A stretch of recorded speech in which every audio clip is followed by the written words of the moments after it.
കലാമൂല്യത്തോടൊപ്പം തന്നെ വാണിജ്യപരമായും വിജയം നേടിയ സിനിമകളായിരുന്നു ഭരതൻ പത്മരാജൻ കൂട്ടുകെട്ടിൽ പിറന്നത്. പത്മരാജന്റെ തിരക്കഥയിൽ 6 സിനിമകൾ ഭരതൻ സംവിധാനം ചെയ്തിട്ടുണ്ട്. ഒരു ദേശീയ പുരസ്കാരവും 8 സംസ്ഥാന പുരസ്കാരങ്ങളും ഭരതൻ നേടിയപ്പോൾ 2 ദേശീയ പുരസ്കാരങ്ങളും 6 സംസ്ഥാന പുരസ്കാരങ്ങളുമാണ് പത്മരാജൻ സ്വന്തമാക്കിയത്. ഈ മഹാരഥന്മാർ ഒന്നിച്ച 6 ചിത്രങ്ങളിലൂടെ.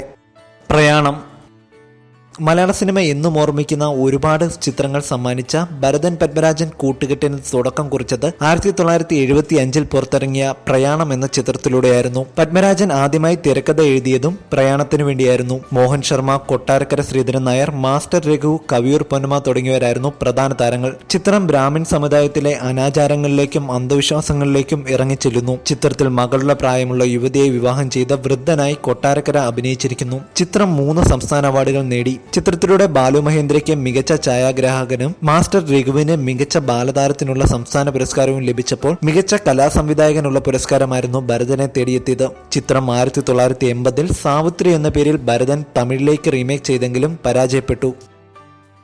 രതിനിർവേദം ഇന്ത്യൻ സിനിമയിൽ തന്നെ ഒരു നാഴികക്കല്ലായ ചിത്രമായിരുന്നു പത്മരാജന്റെ തിരക്കഥയിൽ ഭരതൻ ഒരുക്കിയ രതിനിർവേദം. ചിത്രം അക്കാലത്ത് കേരള ബോക്സ് ഓഫീസിൽ ഏറ്റവും കൂടുതൽ കളക്ഷൻ നേടിയ ചിത്രങ്ങളിൽ ഒന്നായിരുന്നു. പപ്പു എന്ന കൗമാരക്കാരൻ രതി എന്ന യുവതിയുമായി പ്രണയത്തിലാകുന്നതാണ് ചിത്രത്തിന്റെ പ്രമേയം. 1978 പുറത്തിറങ്ങിയ ചിത്രം ആ കാലഘട്ടത്തിൽ ആരും എടുക്കാൻ ഭയക്കുന്ന ഒരു പ്രമേയം തന്നെയായിരുന്നു ചർച്ച ചെയ്തത്. പിന്നീട് മറ്റ് ഭാഷകളിലും ഇത്തരം ചിത്രങ്ങൾ ഉണ്ടാകാൻ രതിനിർവേദം പ്രചോദനമായി. ജയഭാരതി, കൃഷ്ണചന്ദ്രൻ എന്നിവരായിരുന്നു ചിത്രത്തിലെ പ്രധാന കഥാപാത്രങ്ങളെ അവതരിപ്പിച്ചത്.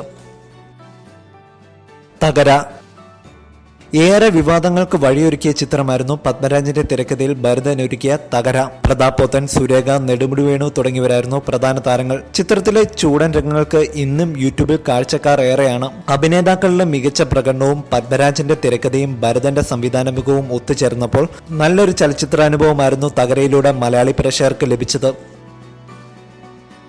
ലോറി ഭരതൻ പത്മരാജൻ ടീം ഒന്നിച്ച മറ്റൊരു ചിത്രമായിരുന്നു 1980 പുറത്തിറങ്ങിയ ലോറി. ധാരാളം നിരൂപക പ്രശംസ നേടിയ ചിത്രം മലയാളത്തിലെ എവർഗ്രീൻ ക്ലാസിക്കുകളിൽ ഒന്നാണ്. പ്രതാപ് പോത്തൻ, അച്ഛൻകുഞ്ഞ്, നിത്യ തുടങ്ങിയവരുടെ പ്രകടനം ചിത്രത്തിന്റെ ഹൈലൈറ്റായി. ഈണം ഭരതൻ പത്മരാജൻ കൂട്ടുകെട്ട് ഒന്നിച്ച മറ്റൊരു ചിത്രമായിരുന്നു 1983 പുറത്തിറങ്ങിയ ഈണം. വേണു നാഗവള്ളി, ശാന്തികൃഷ്ണ, ഭരത് ഗോപി, അടൂർ ബാസി തുടങ്ങിയവരായിരുന്നു പ്രധാന താരങ്ങൾ. ചിത്രത്തിലെ ഗാനങ്ങൾക്ക് ഈണം നൽകിയത് സംവിധായകൻ ഭരതൻ തന്നെയായിരുന്നു. പശ്ചാത്തല സംഗീതം ഔസേപ്പച്ചനും.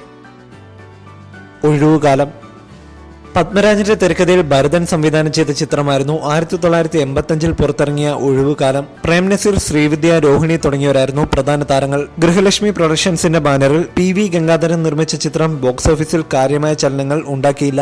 ഇങ്ങനെ 6ഓളം ചിത്രങ്ങളാണ് ഭരതൻ പത്മരാജൻ കൂട്ടുകെട്ട് മലയാളികൾക്ക് സമ്മാനിച്ചത്. നിങ്ങൾക്ക് ഇഷ്ടപ്പെട്ട പത്മരാജൻ ഭരതൻ സിനിമകളെ കുറിച്ചുള്ള അഭിപ്രായങ്ങൾ താഴെ കമന്റായി രേഖപ്പെടുത്താം.